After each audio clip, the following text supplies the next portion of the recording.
గౌరీపతిని పిలిపించండి అంటూ కానిస్టేబుల్స్కు ఆర్డర్ వేశాడు CI. Mister Gouripati, హారికను నూతిలోకి తోసి చంపింది నువ్వేనని బలమైన ఆధారాలున్నాయి అంటూ ఒక బాణం వేశాడు సిఐ అశ్వత్. ఏంటి సార్ మీరు మాట్లాడేది? మా పిల్లను నేనెందుకు చంపుతాను? ఆశ్చర్యపోయాడు గౌరీపతి. ఎందుకంటే ఆ గోపాల్ను హారిక పెళ్లి చేసుకుంటే మీ అమ్మాయికి పెళ్లి సంబంధాలు రావని, ఆమె చనిపోతే మీ అన్నగారి ఆస్తికి నువ్వే వారసుడివి కావచ్చు అన్నాడు సిఐ క్రిగంట గౌరీపతి హావభావాలను కనిపెడుతూ. సార్ మీరేమైనా అనుకోండి, నేను చెప్పేది మాత్రం నిజం. ఆ రోజు వాళ్ళిద్దరినీ చూశాను.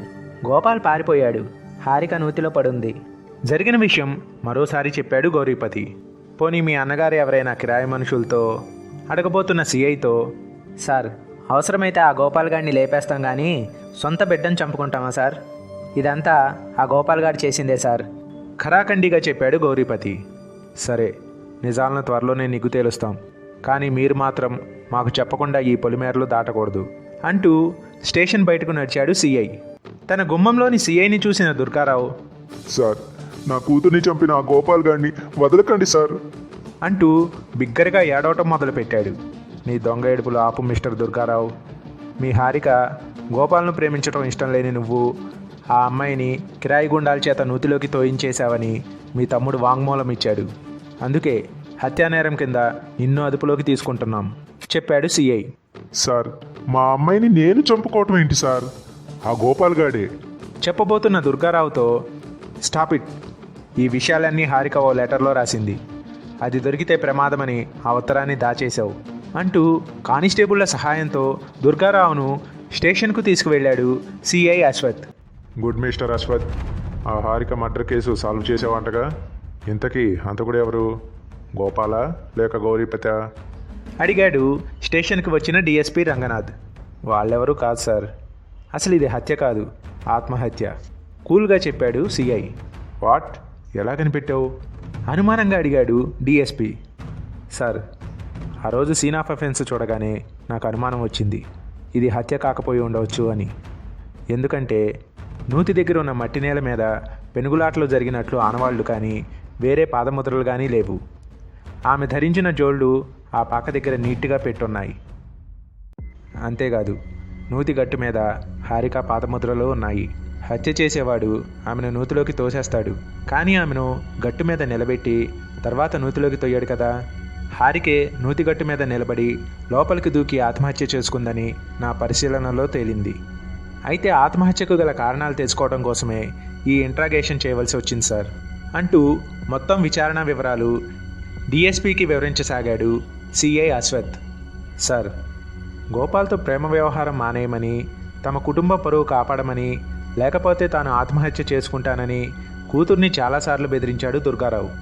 కానీ హారిక గోపాల్కు దూరం కాలేకపోయింది. ఆమె చనిపోయే రోజు ఉదయం తన తండ్రి బాబాయిలు గోపాల్ను హత్య చేసే విషయం గురించి మాట్లాడుకున్న మాటలను ఆమె రహస్యంగా వింది. వెంటనే ఒక స్థిర నిర్ణయానికి వచ్చి, ఇదిగో ఈ లెటర్ రాసి పెట్టి ఆత్మహత్య చేసుకుంది అంటూ టేబుల్ మీద ఉన్న ఫైల్లో నుంచి ఒక లెటర్ తీసి డిఎస్పీకి ఇచ్చాడు సిఐ అశ్వత్. తను గోపాల్ లేకుండా బతకలేనని, అలాగని గోపాల్తో తను వెళ్ళిపోతే తన తండ్రి బాబాయిలు పొందే అవమానాన్ని తాను భరించలేనని, తన తండ్రి బాబాయిలు కలిసి గోపాల్ను చంపాలని వేసుకున్న ప్లాన్ను తాను రహస్యంగా విన్నానని, గోపాల్ చాలా మంచివాడని, అతన్ని ఏం చేయవద్దని వేడుకుంటూ ఈ సమస్యకు పరిష్కారం తన చావు ఒక్కటేనని, అందుకే నూతిలోకి దూకి ఆత్మహత్య చేసుకోబోతున్నానని హారిక రాసిన ఈ సూసైడ్ నోటు సారాంశం. ఆ ఉత్తరం దుర్గారావు కంటపడేటప్పటికే హారిక నూతిలో శవమై పడి ఉంది. గోపాల్ పారిపోయాడని తన తమ్ముడు పంపిన సమాచారం అందింది. ఉక్రోషంతో ఊగిపోయాడు దుర్గారావు. అతనిలోని రాక్షసుడు మేల్కొన్నాడు. తన కూతురు చావుకు కారణమైన ఆ గోపాల్ మీద కక్ష తీర్చుకోవడానికి అదే మంచి సమయమని భావించాడు. ఈ ఆత్మహత్యని గోపాల్ చేసిన హత్యగా చిత్రీకరించి అతడిని కటకటాల పాలు చేయాలనుకున్నాడు. ఆ లెటర్ ఎవరికీ కనపడకుండా దాచేశాడు. ఈ ఆత్మహత్యని గోపాల్ చేసిన హత్యగా చిత్రీకరించి అతన్ని కటకటాల పాలు చేయాలనుకున్నాడు. ఆ లెటర్ ఎవరికీ కనపడకుండా దాచేశాడు. యామే కరెక్ట్ మిస్టర్ అశ్వత్? అడిగాడు డిఎస్పి రంగనాథ్. కరెక్ట్ సార్, ఇదే విషయం దుర్గారావు కూడా చెప్పాడు నా విచారణలో. డిఎస్పి కంక్లూజన్కు ఆశ్చర్యపోతూ అన్నాడు సిఐ. ఓకే, బాగానే ఉంది, కానీ అసలు హారిక ఆ లెటర్ రాసుంటుందని నీకెలా తెలిసింది? అడిగాడు డిఎస్పి కుతూహలంగా.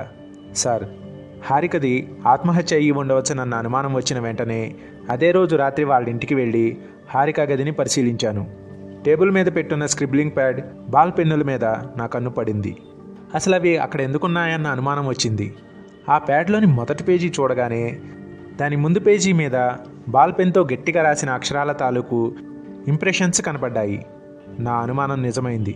అయితే ఆ లెటర్లో ఏముంది, ఆ లెటర్ ఎక్కడుంది, అసలు ఇది ఆత్మహత్య అని నిరూపించడం ఎలాగో రాబట్టడం కోసమే ఎంత టైం పట్టింది సార్.